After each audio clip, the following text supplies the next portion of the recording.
أعوذ بالله من الشيطان الرجيم بسم الله الرحمن الرحيم سورة آل عمران آیت نمبر 1 الف لام میم ترجمہ الف لام میم۔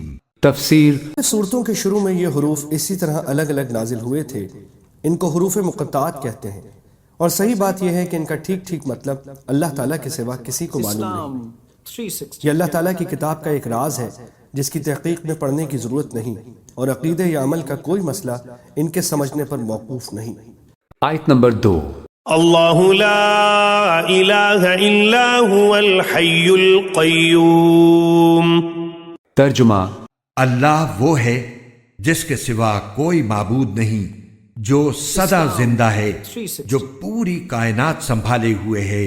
تفسیر یعنی نادان لوگوں نے اپنی جگہ چاہے کتنے ہی خدا اور معبود بنا رکھے ہوں، مگر اصل واقعہ یہ ہے کہ خدائی پوری کی پوری بلا شرکت غیر اس غیر فانی ذات کی ہے جو کسی کی بخشی ہوئی زندگی سے نہیں بلکہ آپ اپنی ہی حیات سے زندہ ہے، اور جس کے بلبوتے ہی پر کائنات کا یہ سارا نظام قائم ہے۔ اپنی سلطنت میں خداوندی کے جملہ اختیارات کا مالک وہ خود ہی ہے، کوئی دوسرا نہ اس کی صفات میں اس کا شریک ہے، نہ اس کے اختیارات میں، اور نہ اس کے حقوق میں، لہذا اس کو چھوڑ کر یا اس کے ساتھ شریک ٹھہرا کر زمین یا آسمان میں جہاں بھی کسی اور کو معبود یعنی الہ بنایا جا رہا ہے، ایک جھوٹ گھڑا جا رہا ہے اور حقیقت کے خلاف جنگ کی جا رہی ہے۔ آیت نمبر 3 نزل عليك الكتاب بالحق مصدقا لما بين يديه وأنزل التوراة والإنجيل۔ ترجمہ اس نے تم پر وہ کتاب نازل کی ہے جو حق پر مشتمل ہے، جو اپنے سے پہلی کتابوں کی تصدیق کرتی ہے، اور اسی نے تورات اور انجیل اتاری۔ تفسیر نزل علیک الکتاب بالحق، اس نے نازل فرمائی ہے، اس اللہ نے جس کے سوا کوئی معبود نہیں، جو الحی ہے القیوم ہے۔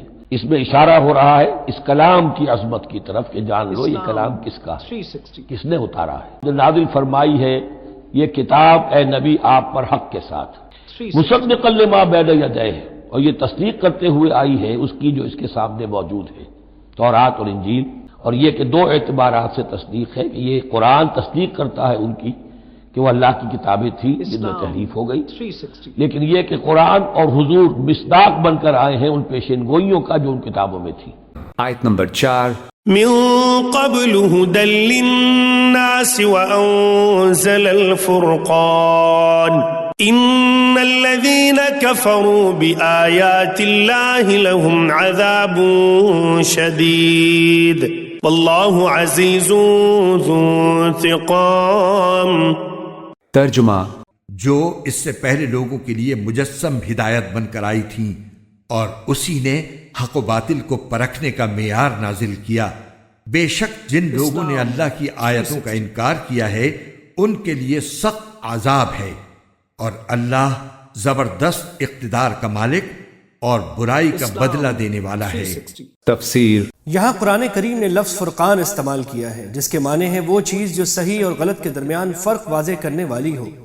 قرآن کریم کا ایک نام فرقان بھی ہے اس لیے کہ وہ حق و باطل کے درمیان امتیاز کرنے والی کتاب ہے۔ چنانچہ بعض مفسرین نے یہاں فرقان سے قرآن بھی مراد لیا ہے۔ دوسرے مفسرین کا کہنا ہے کہ اس سے مراد وہ معجزات ہیں جو انبیاء کرام کے ہاتھ پر ظاہر کیے گئے اور جنہوں نے ان کی نبوت کا ثبوت فراہم کیا۔ نیز اس لفظ سے وہ تمام دلائل بھی مراد ہو سکتے ہیں جو اللہ تعالیٰ کی وحدانیت پر دلالت کرتے ہیں۔ آیت نمبر 5 ان اللہ لا يخفى علیہ شیء فی الارض ولا فی السماء۔ ترجمہ یقین رکھو کہ اللہ سے کوئی چیز چھپ نہیں سکتی، نہ زمین میں نہ آسمان میں۔ تفسیر یعنی وہ کائنات کی تمام حقیقتوں کا جاننے والا ہے، لہذا جو کتاب اس نے نازل کی ہو وہ سراسر حق ہی ہونی چاہیے، بلکہ خالص حق صرف اسی کتاب میں انسان کو میسر آ سکتا ہے جو اس علیم و دانا کی طرف سے نازل ہو۔ آیت نمبر 6 هو الذي يصوركم في الأرحام كيف يشاء لا إله إلا هو العزيز الحكيم. ترجمہ: وہی ہے جو ماؤں کے پیٹ میں جس طرح چاہتا ہے تمہاری صورتیں بناتا ہے، اس کے سوا کوئی معبود نہیں. وہ زبردست اقتدار کا بھی مالک ہے، اعلیٰ درجے کی حکمت کا بھی.